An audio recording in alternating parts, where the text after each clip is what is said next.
Authorised nominees of a candidate. अभ्यर्थी के अधिकृत नामिती।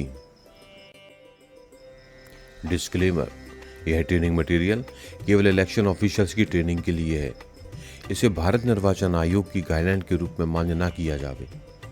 किसी भी तरह की संशय की स्थिति में भारत निर्वाचन आयोग के रूल्स, रेगुलेशंस, इंस्ट्रक्शंस को ही मान्य किए जावे। Learning outcomes.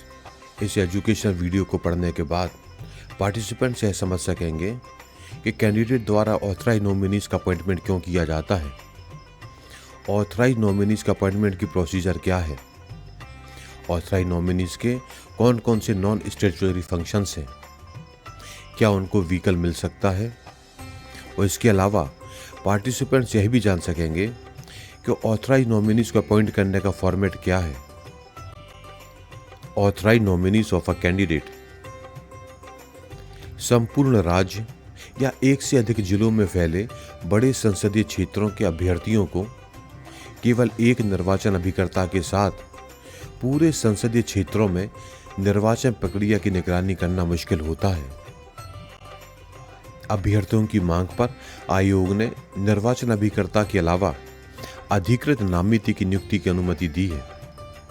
ऐसे अधिकृत नामांकित व्यक्तियों के पास निर्वाचन अभिकर्ता के समान वैधानिक दर्जा नहीं होता, लेकिन वे अधिकारियों के साथ बैठक के लिए अभ्यर्थी का प्रतिनिधित्व कर सकते हैं और अभ्यर्थी की ओर से गैर वैधानिक कार्य भी कर सकते हैं। अधिकृत नामांकित व्यक्तियों की संख्या संसदीय निर्वाचन क्षेत्रों में असेंबली सेगमेंट की संख्या से अधिक नहीं होगी। उदाहरण के तौर पर किसी संसदीय क्षेत्र में 8 विधानसभा क्षेत्र हैं तो वहां अधिकतम 8 अधिकृत नामिती हो सकते हैं। 1 या 2 संसदीय क्षेत्र निर्वाचन वाले छोटे राज्यों के मामले में अधिकृत नामांकित व्यक्तियों की संख्या पार्लियामेंट्री कंस्टिट्यूएंसी के अंतर्गत आने वाले जिलों की संख्या से अधिक नहीं होगी। उदाहरण के तौर पर यदि किसी छोटे राज्य में केवल एक संसदीय निर्वाचन क्षेत्र है और उस निर्वाचन क्षेत्र में कुल 16 जिले आते हैं तो वहां अधिकतम 16 अधिकृत नामिती हो सकते हैं। अधिकृत नामांकित व्यक्तियों जिन्हें अभ्यर्थी द्वारा नामांकित किया गया है को विशेष क्षेत्र के लिए कैंपेन पीरियड के अंत तक वाहन परमिट जारी किया जा सकता है। नामांकित व्यक्तियों द्वारा उपयोग किए गए वाहनों पर होने वाला व्यय अभ्यर्थी के निर्वाचन व्यय लेखे में सम्मिलित किया जाएगा। Disqualification for being an authorised nominee. लोक प्रतिनिधित्व अधिनियम 1951 की धारा 41 के तहत कोई भी व्यक्ति जो संविधान के तहत या आरपी एक्ट 1951 के तहत संसद के किसी भी सदन या किसी राज्य के विधानमंडल के किसी भी सदन का सदस्य होने या निर्वाचनों में मतदान करने के लिए निर्हर घोषित किया गया है, तब तक निर्हरता रहेगी जब तक किसी भी निर्वाचन में निर्वाचन अभिकर्ता नहीं बन सकता। इस प्रकार इसे अधिकृत नामांकित व्यक्तियों के लिए भी लागू किया जा सकता है। चूंकि निम्नलिखित व्यक्तियों को निर्वाचन अभिकर्ता या मतदान अभिकर्ता के रूप में नियुक्त नहीं किया जा सकता है, इसलिए इसे अधिकृत नामिती पर भी लागू किया जा सकता है।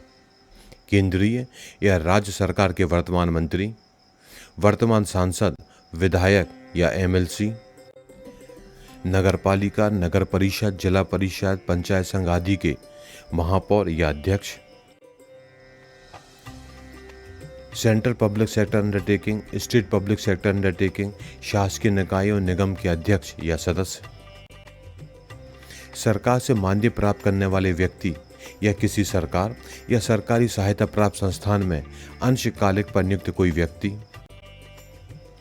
किसी सरकार या सरकारी सहायता प्राप्त संस्थान में अंशकालिक तौर पर कार्य करने वाले पैरामेडिकल या हेल्थ केयर कर्मचारी, उचित मूल्य की दुकान के डीलर, आंगनवाड़ी कर्मचारी। सुरक्षा कवर प्राप्त करने वाले व्यक्ति को भी अभिकर्ता बनने के लिए सुरक्षा कवर छोड़ने की अनुमति नहीं होगी। चूंकि ग्राम पंचायत प्रधान या ग्राम पंचायत सरपंच या पंचायत सदस्यों को निर्वाचन अभिकर्ता के रूप में नियुक्त करने पर कोई पाबंदी नहीं है, इसलिए इसे अधिकृत नामों के व्यक्तियों पर भी लागू किया जा सकता है। ऑथराइज्ड नॉमिनीज को अपॉइंट करने का फॉर्मेट आप स्क्रीन पे देख रहे हैं। ऑथराइज्ड नॉमिनीज यह कार्य कर सकते हैं: गैर वैधानिक कार्य, विभिन्न बैठकों में भाग लेना, स्ट्रांग रूम खोलने एवं बंद करने के समय उपस्थिति, मतदान के दिवस के पश्चात दस्तावेजों की संवीक्षा की कार्यवाही देख सकते हैं। अधिकृत नामांकित व्यक्ति नीचे बताए गए किसी भी वैधानिक कार्य को करने के लिए अधिकृत नहीं है। संवीक्षा कार्यवाही में भाग लेना, अभ्यर्थिता वापसी का निर्धारित प्रारूप या फॉर्म जमा करना, मतदान अभिकर्ताओं की नियुक्ति करना, मतगणना अभिकर्ताओं की नियुक्ति करना, वैधानिक कार्यों में अभ्यर्थी की तरफ से निष्पादन, किसी अभ्यर्थी के निर्वाचन व्यय लेखे को बनाए रखना, मतदान केंद्र में प्रवेश, मतगणना हॉल में प्रवेश, मतों की पुनर्गणना के लिए आवेदन प्रस्तुत करना। उपरोक्त बताया गया कोई भी कार्य अधिकृत नामांकित व्यक्ति यानी कि ऑथराइज्ड नॉमिनीज नहीं कर सकते। इस एजुकेशनल वीडियो में हमने कैंडिडेट के ऑथराइज्ड नॉमिनीज के बारे में समझा। यदि आपके कोई डाउट या क्लैरिफिकेशन है तो आप स्क्रीन पर दिख रहे मेल के थ्रू कॉन्टैक्ट कर सकते हैं। रूल्स और रेगुलेशंस के दूसरे वीडियो देखने के लिए स्क्रीन पर दिख रही वेबसाइट पर विजिट करें। थैंक यू, धन्यवाद।